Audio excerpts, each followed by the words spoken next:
So I'm joined by Anthony Haughan, who's no stranger. We've interviewed a few Americans and Canadians in the last 3 or 4 days.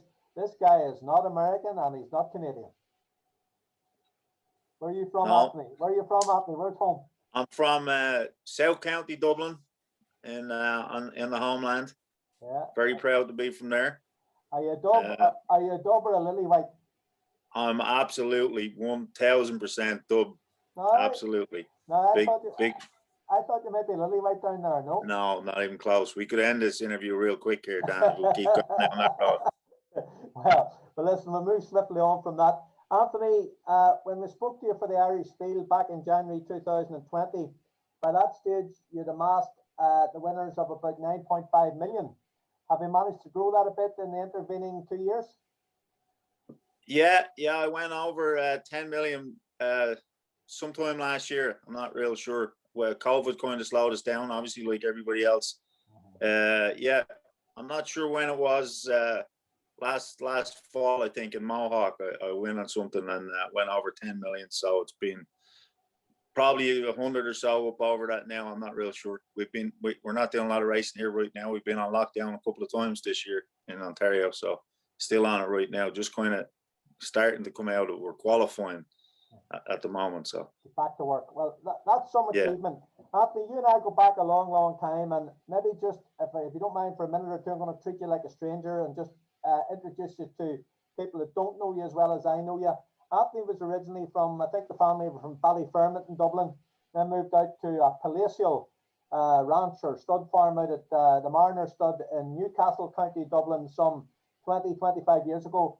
His father, of course, was the famous Anthony Haughan, who was heavily involved in racing and administration in Ireland, one of the founding fathers of the White House Raceway. And Anthony, Anthony will correct me, but about 20 years ago, Anthony moved out to Canada, started out living in a groom's dormitory at Mohawk, and worked his way up, worked for Stu Fullott and other leading trainers. And now, 20 years later, the guy on the phone to us is the proud driver of 1,300 winners and campaigns horses regularly at Mohawk, Flamborough, Grand River, and Georgian Downs. So it's a story of Irish boy made good. Is that a fair summary of your career, Anthony? Yeah, pretty much kind of a workman-like career, but something I'd have been proud of or happy to get from the start. That still going, I still got a ways to go, I think, and still got a few years left. But yeah, for sure. You're very modest. Your father would be very proud. Now you've achieved a hell of a lot, and everybody in Ireland wishes you well and takes our hat off to you. You've come a long way from Creative Plan and Ambrose Shorty and horses like that. Yeah. I'd still take Creative Plan if I could get him. I think he'd be okay over here. Really? What horses can you remember from your early career, Anthony? Creative Plan was for sure probably, I don't know if he was the best horse, but he was close to it, and he was my favorite horse. I won a lot of races on him. I only drove him really as a 4-year-old. I won a couple of times with him as a 3-year-old, but Christy drove him mostly as a 3-year-old. And he was a family favorite. He was born actually on I think it was the 2nd or 3rd of January. He was his damn decoy drive. My dad had bought in a whole bunch of horses from Mrs. Cole in England. And so, she was in full of creativity. There was I think there was 70 altogether. We ended up with probably 40 of them at the farm after we sold a lot of the decoy horses that people at home remember decoy just enough, being one of them. There was a lot of good horses, Decoy Susan's Way. Decoy Choice. There was lots of them. But that mare foaled, we didn't know her dates, and the guy who worked for my dad for a long time, Busby, we called him, he went down the field to check the mares one day, and I was up at the yard, and I remember could see him walking back, and he had something on his shoulders, and it was Creative Plan. And he was born in a puddle, and he lived, and we bottle fed him for a couple of days, and kept him. He got really sick as a 2-year-old, almost died, and then he come back to be. He was a good horse. He was no superstar, but he won the 3-year-old Derby in Cork and in Dublin, and both 4-year-olds too. when I don't know if they still have them, but they had one in Portmarnock and one in Lep. Yeah. So No. I remember you with him, and he was a good hard knocking racehorse. You had a lot of fun with him. And then the old roan horse your father had before that, Lim's Choice. Lim's Choice, yeah. I was real young. When we had him, but he was an old favourite. A grey horse. He's by Ted's Choice, and and the chestnut horse, Brinway Brett. He was my all-time favourite. Yeah, my dad tried to sell him about 3 times a year, and I'd go cry in my room or something, and that'd be the end of that. We had him a long time, so yeah. I never got to drive him. After you can't all be your favourite, you're too much in love with these things.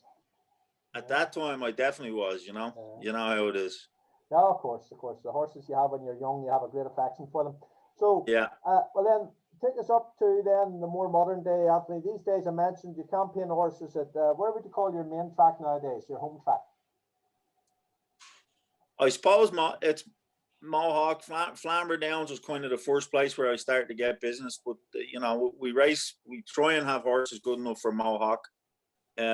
Obviously, they're not all good enough. But so summertimes, it's kind of changed here now. The direction of how it goes.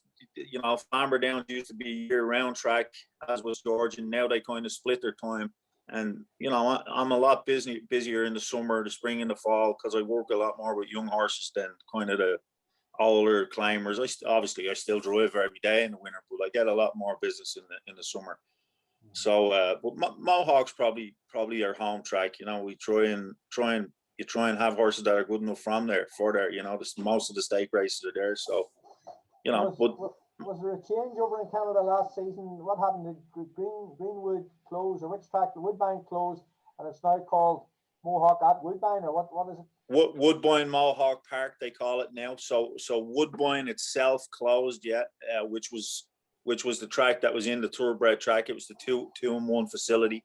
So it closed 2 years ago now, I think. And then last year they changed the name from Mohawk to Woodbine Mohawk Park, kind of made it a brand name. And now it's been full-time there all year round instead of we used to. When I first came, for the first 6 or 7 years,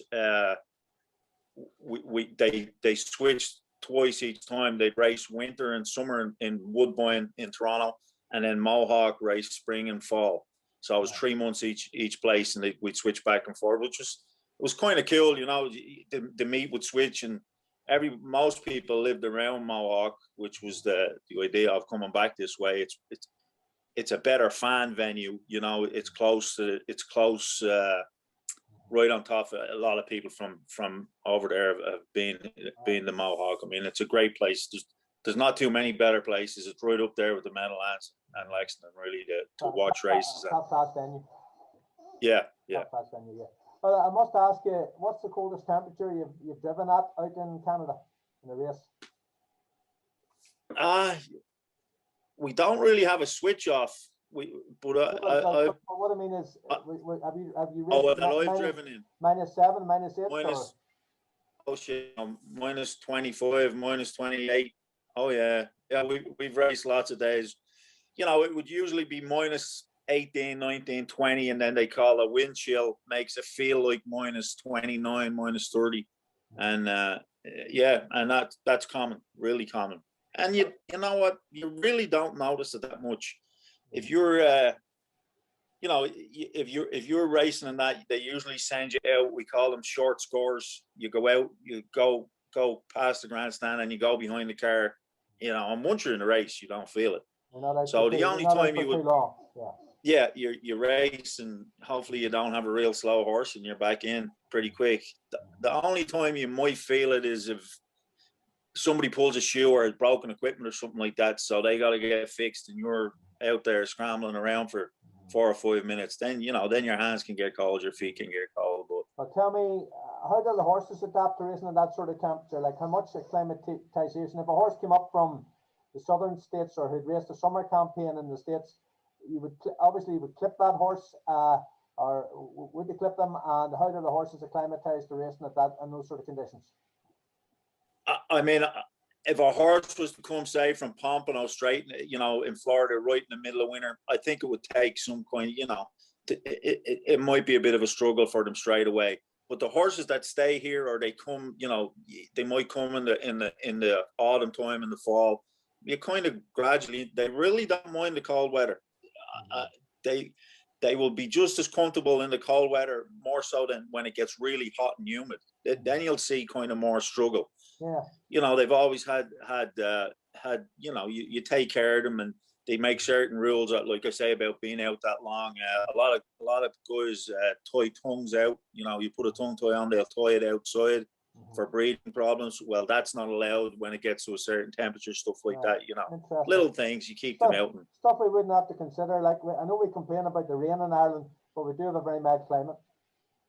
It's a perfect climate, really, for raising horses and racing horses. I mean, you don't, you know, we have a lot of allergy problems, and there, a lot of them in the summer. You have just as many in the winter, because it can get so cold. Horses don't get out as much. The barns are enclosed. You know, you got no windows open. You know, maybe for 3-4 months. You know, you're keeping doors closed all the time. So it's just as big a problem probably in the winter time, and you don't know. You don't even realize it. You know. Well, before we move on to the present day, I want to ask you a bit about the Irish American weekend. I have to ask you, people at home, I want to know what sort of a buzz you got out of, pronounce them correctly, Batal's launcher. How was it pronounced? Battle J launcher. The roan horse. Battle J launcher. Battle J launcher. Yeah. Well, tell me a bit about the career he had in Canada or the States. Oh, he was just a super horse. He was a little like Creative Plan. He was just one of those willing horses. He wanted to win. He was quick.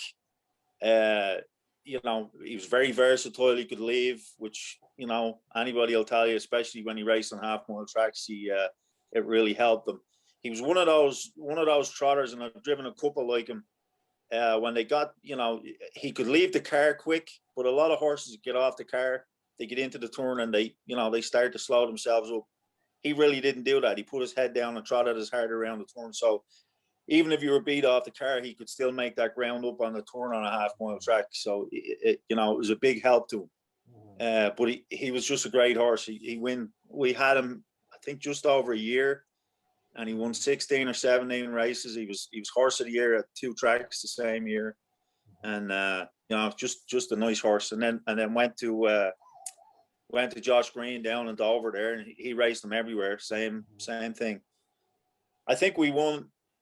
He won a Mohawk. He won, I think, 7 different tracks. I think we raced him at 8 tracks, and only one of them he didn't win at. You know, and then I know Josh was kind of the same with him. Everywhere he brought him, he managed to win. You know, he didn't have to bring his track with him. You know, he could really just race anywhere. So horse in a million, Anthony. Yeah, you don't like I said about Creative Plan. You'd love to get a horse like him every year. You know, he made it easy.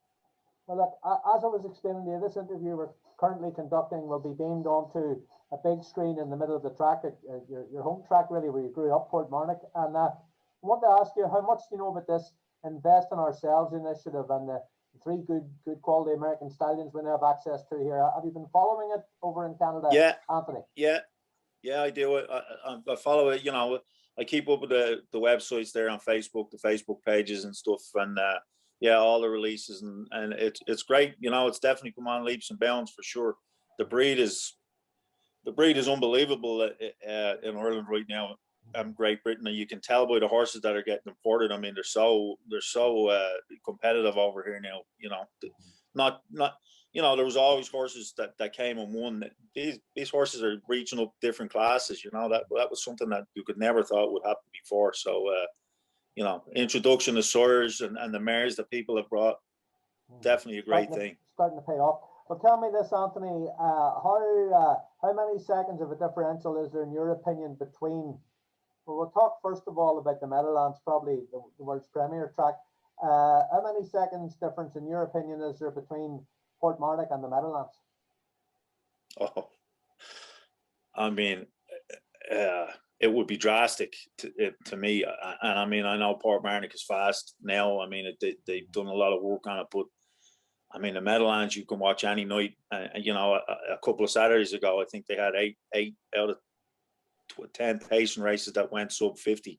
you know, I mean, it's so fast. Would it be as much as 7 or 8 seconds? I would have to think, you know, to be conservative, 6 for sure, 6 to 7. I mean, to be conservative, you know, the thing about it is, it's what type of horse really finds it. Not all horses are going to find that. Some horses get to the top, you know, the old Musselburgh is saying when they get to the top of the stretch in Musselburgh and they look down at the Meadowlands, is kind of got a longer stretch, you know, that long stretch too. Mohawk has it. You know, they can be full of running and you tip them off a helmet and see that big long stretch down in front of them, you know. But I think the breed at home has improved that much that you wouldn't see that as much anymore. They'd appreciate a big track like that, I think, you know. And my other job, I have to keep an eye on times of horses, and I must say, I'm convinced there's maybe 7, 8 seconds in it between Portmarnock. Certainly in the Meadowlands, maybe some of the lesser tracks might only be 5 or 6 seconds. But if you look at Robin Camden, Gentleman Jim, horses like that, if you extract it out, they're finding on a good track in the States, they're finding 7 or 8 seconds. Yeah, 100%. Yeah, I couldn't see how they wouldn't really, and just, you know, even weather wise. I mean, you guys have all been here. You know how hot it can get. You get there in the first couple of races in the daylight and the sun shining down on them. These tracks are lightning fast, you know. So, how much do you know about Cattle Wash, Heston Blue Chip, and Betting Line, Anthony? Tell us just, the guys at home, you know the way these guys think. You know the breeders over here, Joe Sheridan, Christy Foran, the Flanagans, the Duns. You know the guys that have the good mares over here. Neville Martin has a couple of smashing brood mares. Tell them, sell these 3 horses for me: Cattle Wash, Betting Line, and Heston Blue Chip. Why should I send my mare to any of those 3? Well, I think Cattle Wash is the most interesting one out of him because he hasn't had a crop yet. And I mean, he showed last year. He won in 46 and change in Lexington, and I mean, he showed how good a horse he was. He's got pedigree, he's got size. You know, he's got everything.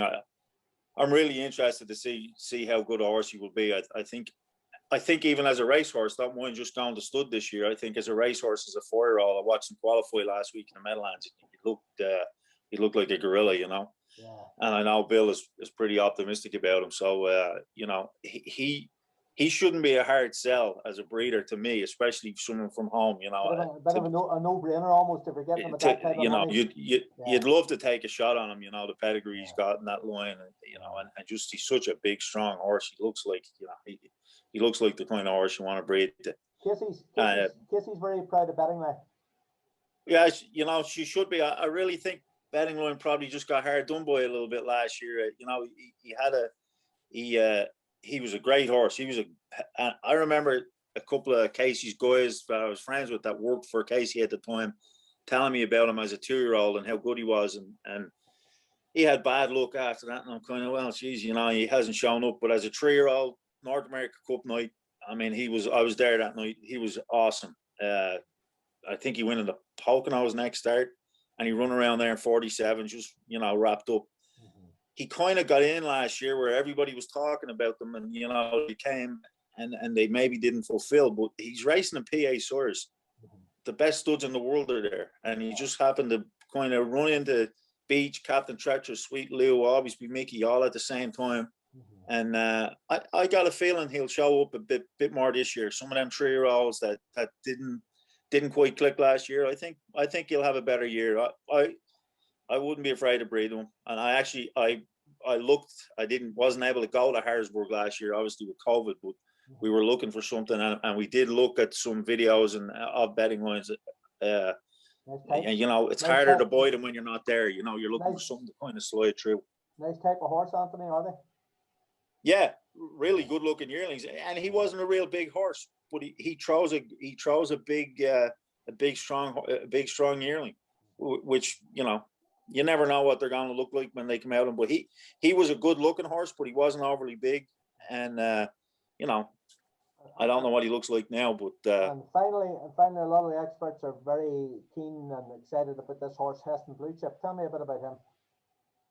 Another one of, you know, people don't realize what a good horse he was as a racehorse. I think he made 1.9 million, you know, as a 3-year-old. And there was, you know, knocking heads with a bunch of the best 3-year-olds around.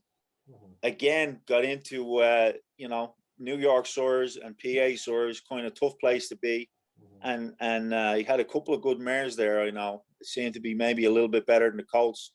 And I actually had a couple of cheaper types that I got from Winback last year that I raced from, but they wanted to race and they wanted to win races.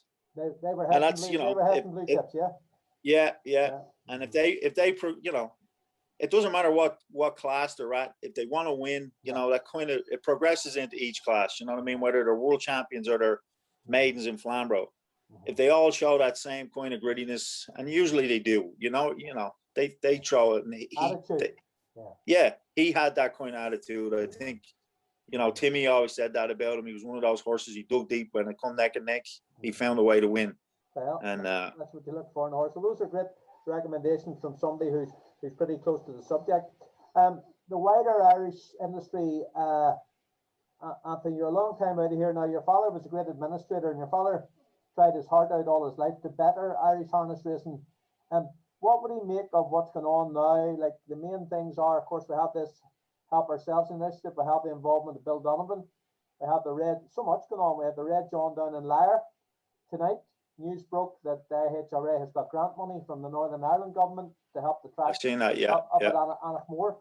And you know, there's so much positive going on. There's so much, it's hard to single any one thing out. But give us a couple of sentences on what you think of the progress of HRA, the pros and cons. Well, I mean, I think it's great. I don't see a whole lot of negatives to it. I mean, you know, you can find negatives to anything if you go looking for them, and you know, it's like searching the internet. You keep clicking the button, you'll find something you like eventually that's going to, you know, fit your narrative. But you know, when you're getting access to these kind of horses, you're getting racing. You know, Portmarnock's obviously been an improved venue, place I loved. You know, it was my home track forever. I think we all did. And you know, there was a lot of tough years in it.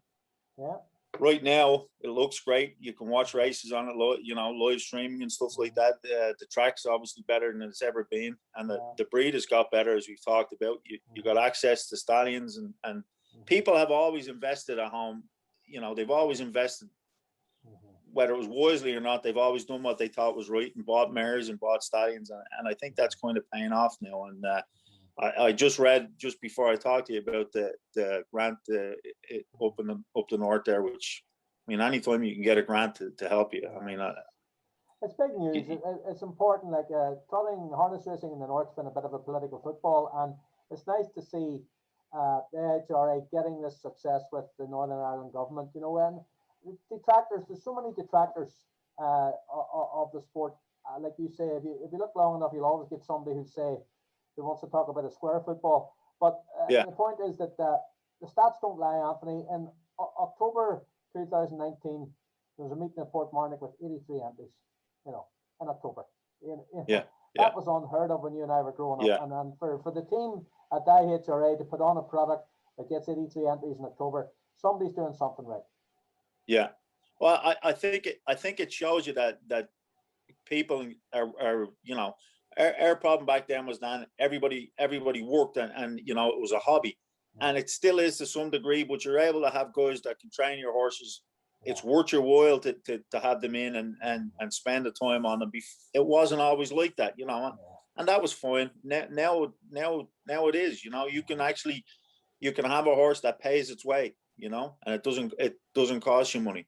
Yeah, well, and one of my jobs, I speak to a lot of these guys for the Irish Freedom newspaper, and some of the experts, the top 4 or 5 in the land, are saying their children, maybe not themselves, but their children should be able to make a living out of full-time training harness racing, you know, which is nice because, as you said, the other guys had to shoehorn it in after driving a lorry or running a business.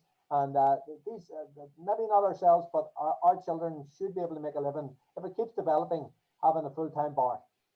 Yeah. It's looking that way. And we all know the only person who's been able to do that is John Richardson. So now everybody should be able to do it. John Richardson, like old Father Time, isn't he? John Richardson's been around since the high wheel sulkies, you know. The soft caps. Yeah, soft caps. John Richardson racing a soft cap. Well, listen, we're almost out of time, Anthony. Anybody successful, I always ask them the same question. what advice could you give to a young person? If there's a young guy watching this at home in Dublin and he's jogging for his father in the morning, jogging for his uncle, wants to have a go as a driver or as a full-time trainer, what advice can you give our young people? Because there's a hell of a lot. There's young Oisin Quill there at the minute. You have young Johnny Cowden from the north, Luke Kelleher down in the Macroom, the lady driver, Charlie Flanagan. There's some great talent coming up at Portmarnock in a minute. What sort of advice can you give these young people? Keep driving as much as you can. Drive, take everything and every opportunity you can to drive. But you got to work at it. You got to work just as much in the barn and put some time in it. And when somebody offers you advice, somebody like John or Billy Roach, Alan Wallace, the leading drivers, listen to it, because they're not, most times they're trying to help you. It might be a criticism at the time, but it's a criticism to help. And I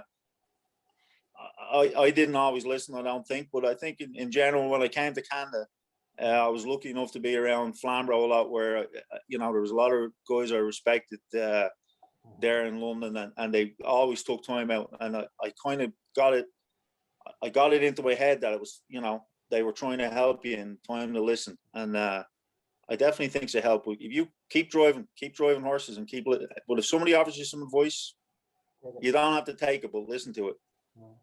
Wise words, Anthony. Well, look, we're almost out of time. Do you want any final message to the crowd watching this at home today in Dublin? Yeah, absolutely. I hope you have a great time, and you all make some money, enjoy it, and keep at it, onwards and upwards. It looks great. It looks great. Do you think there's a chance that some of our audience might take a pint of Guinness, Anthony? Yeah, I think there's more of a chance of that than in winning any races, probably. But that's all right. Somebody's got to have some fun. They've been locked up for long enough, so they're gonna let loose. Well, Anthony, it's a pleasure to see one of our own doing so well out there in the on the big stage. And thanks for taking the time to speak to the IHRA. Not a problem. Enjoyed it. Thank you very much.